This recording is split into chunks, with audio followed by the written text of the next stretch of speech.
लक्ष्य the goal achiever. नमस्कार, स्वागत है आपका आपके अपने YouTube चैनल लक्ष्य द गोल अचीवर में। मैं हूं सुधांशु तिवारी और हाजिर हूं आपके सामने एक नया सेशन लेकर। आज हम बात करेंगे डीएलएड के द्वितीय सेमेस्टर में इतिहास का पहला चैप्टर है भारतवर्ष में प्रथम साम्राज्य की स्थापना यानी मौर्य काल। तो आज हम बेसिकली मौर्य काल के बारे में बात करेंगे। तो चलिए सेशन को शुरू करते हैं। उससे पहले जो लोग चैनल पर नए हैं चैनल को सब्सक्राइब कर लें और बेल आइकन प्रेस कर लें, जिससे कि इस चैनल पर जब भी इस प्रकार की वीडियो अपलोड हो तो आपके पास नोटिफिकेशन जाए और आप वीडियो को देख सकें। पहला प्रश्न है 305 ईसा पूर्व क्यों प्रसिद्ध है?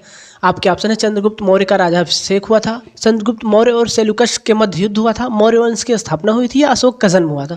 तो जो 305 ईसा पूर्व है इसमें चंद्रगुप्त मौर्य और सेल्यूकस के मध्य जो है युद्ध हुआ था, यानी कि बी वाला ऑप्शन आपका सही है। बा वाला 305 ईसा पूर्व में चंद्रगुप्त मौर्य और सेल्यूकस के मध्य युद्ध हुआ था।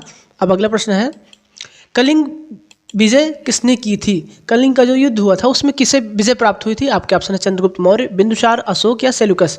तो कलिंग विजय जो है अशोक के द्वारा की गई थी। इस कलिंग युद्ध में अशोक ने विजय प्राप्त की थी, यानी सा वाला ऑप्शन आपका सही है। अगला प्रश्न है कौटिल्य कौन था? आपके ऑप्शन है राजदूत, अमात्य, चंद्रगुप्त मौर्य का महामात्य या सेनापति। तो कौटिल्य जो है चंद्रगुप्त मौर्य का महामात्य था, यानी कि सा वाला ऑप्शन आपका सही है। चंद्रगुप्त मौर्य का महामात्य था कौटिल्य। अगला प्रश्न है, देखिए अगला प्रश्न आपका मेगस्थनीज भारत में किस देश से आया था? आपके ऑप्शन है अफगानिस्तान, बलूचिस्तान, यूनान या इनमें से कोई नहीं। तो मेगस्थनीज जो है इंडिका पुस्तक की रचना की है इन्होंने, मेगस्थनीज ने, और ये यूनान देश से भारत में आया था। मेगस्थनीज ने जो है इंडिका पुस्तक की रचना की है जिसमें भारत का वर्णन किया गया है। जब ये भारत के दौरे पर आया था तो इन्होंने भारत के बारे में लिखा हुआ है। उनकी पुस्तक है इंडिका और ये यूनान से भारत में आया था। अब अगले प्रश्न की तरफ बढ़ते हैं। अगला प्रश्न है कलिंग युद्ध के पश्चात अशोक ने घोषणा की थी। आपके ऑप्शन है भेरु घोष तथा धर्म घोष या इनमें से कोई नहीं। तो देखिए कलिंग युद्ध के पश्चात सम्राट अशोक ने धर्म घोष की घोषणा की थी। कलिंग युद्ध में जो है भयंकर जान माल का नुकसान हुआ था। युद्ध में जो है बहुत लोग मारे गए थे, जिससे परेशान होकर फिर अशोक ने जो है धर्म घोष की घोषणा की थी और उसके बाद इन्होंने बौद्ध धर्म को अपना लिया था, वो हिंसा को त्याग दिए थे। तो कलिंग युद्ध के पश्चात अशोक ने जो है धर्म घोष की घोषणा की थी। अब बढ़ते हैं अगले प्रश्न की तरफ। कश्मीर अशोक के राज में था क्योंकि उसने कश्मीर को जीता था, उसने कश्मीर में स्तंभ लेख लगवाया था, कल्हड़ की राज तरंगिणी में इसका उल्लेख है, उपयुक्त सभी। तो देखिए अगर हम साक्ष्य की बात करें तो कल्हड़ की राज तरंगिणी में इसका उल्लेख है कि जो है कश्मीर जो है अशोक के राज में था, इसलिए कश्मीर अशोक के राज में था क्योंकि कल्हड़ की राज तरंगिणी में इसका उल्लेख है, यानी सा वाला ऑप्शन आपका सही है। अब हम देखेंगे अगला प्रश्न। अगला प्रश्न आपके सामने है मौर्य शासन में सेना का प्रबंध करने वाले मंडल में सदस्य होते थे। आपके ऑप्शन है 20, 30, 10, 40। तो जो मौर्य शासन में जो सेना का प्रबंध करने वाले जो मंडल था उसमें 30 सदस्य होते थे, यानी बी वाला ऑप्शन आपका सही रहेगा। बा वाला ऑप्शन जो सेना का प्रबंध करते थे उस मंडल में 30 सदस्य होते थे। अगला क्वेश्चन है आपका कि मौर्य शासन में भूमिकर एकत्रित करने वाले अधिकारी कहलाते थे।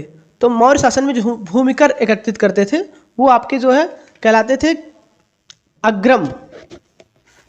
अगला प्रश्न आपका मौर्य शासन में भूमिकर एकत्रित करने वाले अधिकारी कहलाते थे।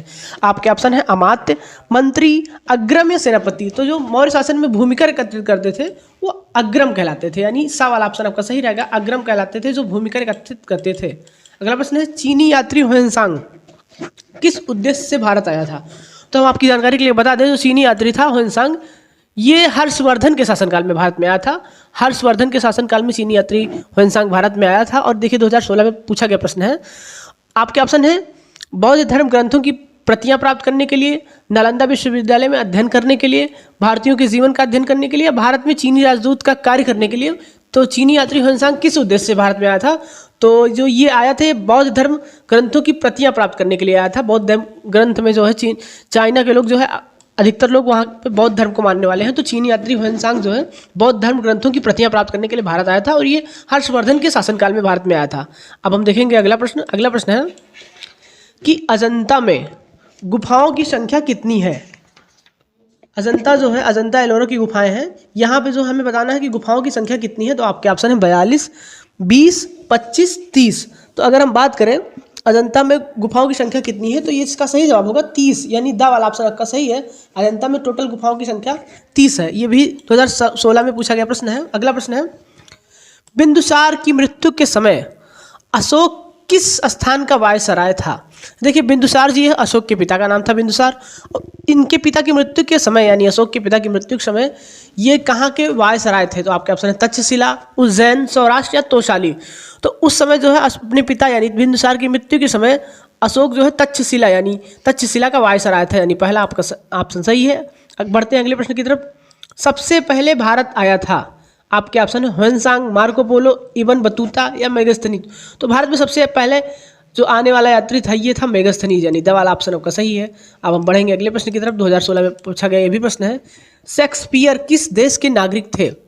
आपके ऑप्शन है अमेरिका, इंग्लैंड, फ्रांस या आयरलैंड। देखिए बहुत बड़े राइटर हैं शेक्सपियर, और ये जो है इंग्लैंड के नागरिक थे, ब्रिटिश के नागरिक थे, यानी तो शेक्सपियर जो है इंग्लैंड के नागरिक थे। अगला प्रश्न है, सेलुकस तथा चंद्रगुप्त मौर्य के बीच युद्ध हुआ था। आपके ऑप्शन है 326 ईसा पूर्व में, 321 ईसा पूर्व में, 322 ईसा पूर्व में या 305 ईसा पूर्व में। तो अगर बात करें सेलुकस और चंद्रगुप्त के मध्य जो युद्ध हुआ था वो 305 ईसा पूर्व में हुआ था, इसीलिए 305 ईसा पूर्व जो है फेमस है, क्योंकि इसमें जो है सेलुकस तथा चंद्रगुप्त मौर्य के बीच युद्ध हुआ था। अब अगला प्रश्न है, मौर्य साम्राज्य का अंतिम सम्राट कौन था? 2017 में पूछा गया प्रश्न है। आपके ऑप्शन है अशोक, कुणाल, बृहद्रथ या पुष्यमित्र। तो जो मौर्य सम्राट का अंतिम सम्राट था ये बृहद्रथ था, यानी सा वाला ऑप्शन आपका सही है। अब बढ़ते हैं अगले प्रश्न की तरफ। अगला प्रश्न है कि सम्राट अशोक के पिता का क्या नाम था? आपके ऑप्शन है बिंदुसार, बिंबिसार, चंद्रगुप्त मौर्य या कौटिल्य। तो अगर हम बात करें सम्राट अशोक के पिता का नाम, तो अभी पिछले वाले प्रश्न में मैंने आपको बताया था इनके पिता का नाम था बिंदुसार। और जब इनके पिता यानी सम्राट अशोक के पिता की मृत्यु हुई थी तो उस समय जो है अशोक तक्षशिला के वायसराय थे, याद रखिएगा आप लोग। सम्राट अशोक के पिता का नाम बिंदुसार था। अब बढ़ते हैं अगले प्रश्न की तरफ। अगला प्रश्न है, कलिंग युद्ध के बाद अशोक ने क्या घोषणा की थी? भैरवघोष, धर्मघोष, भैरवघोष तथा धर्मघोष या इनमें से कोई नहीं।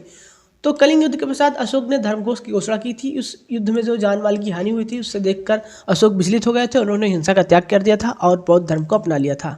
तो इन्होंने धर्मघोष की घोषणा की थी। प्रश्न है, इंडिका की रचना किसने की है? तो देखिए ये बहुत ही फेमस रचना है और इसकी रचना जो है मेगास्थनीज ने की है, ये आपको याद होना चाहिए। इंडिका की रचना जो है मेगास्थनीज ने की थी, यानी बा वाला ऑप्शन का सही है। अगला प्रश्न है, चतुर्भुज मंदिर कहाँ स्थित है? 2021 में पूछा गया प्रश्न है, इंपॉर्टेंट है, आप लोग ध्यान से देखिएगा। अजंता, कालिंजर, कौशाम्बी या खजुराहो। तो देखिए जो चतुर्भुज का मंदिर है ये खजुराहो यानी मध्य प्रदेश में स्थित है, आप लोग याद रखिएगा। दा वाला ऑप्शन आपका सही है। इस प्रकार से अगर आपको सेशन अच्छा लगा